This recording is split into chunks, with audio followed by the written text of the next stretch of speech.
Onde é que se encontrava o principal foco, no final dos anos 60, comecinho dos anos 70, de oposição à ditadura militar brasileira? Exatamente dentro das escolas. Nós vamos ver que era dentro das escolas que se encontravam os maiores opositores ao regime. As escolas, no final dos anos 60, no começo dos anos 70, por conta dos rompantes da juventude, do idealismo da juventude, e pelo próprio ambiente acadêmico, se propiciava essa discussão. Então, o que acontecia? Onde o regime encontrava a maior oposição? Era dentro das escolas. No meio estudantil havia um foco muito grande de resistência, e era necessário calar essa resistência. Com jornalistas, você bem sabe, aconteceu a mesma coisa. De que maneira que o regime encontrou para poder censurar os jornais e poder controlar os jornais?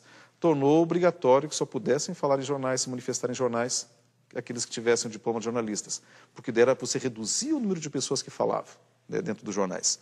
Então, e a ideia do regime militar foi isso, tirar da escola essas matérias. Por quê? Porque você percebeu que o conteúdo da área de humanas, o conteúdo de história, filosofia, sociologia, geografia, acabavam desenvolvendo, pela própria natureza dos conteúdos, uma consciência crítica maior.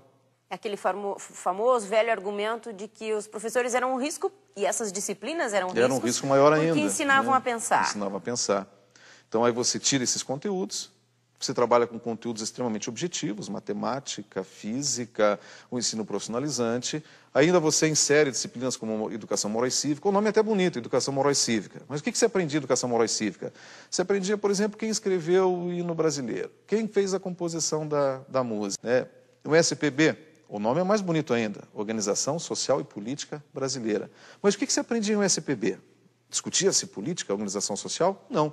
Nós aprendíamos na escola a estrutura administrativa do Brasil.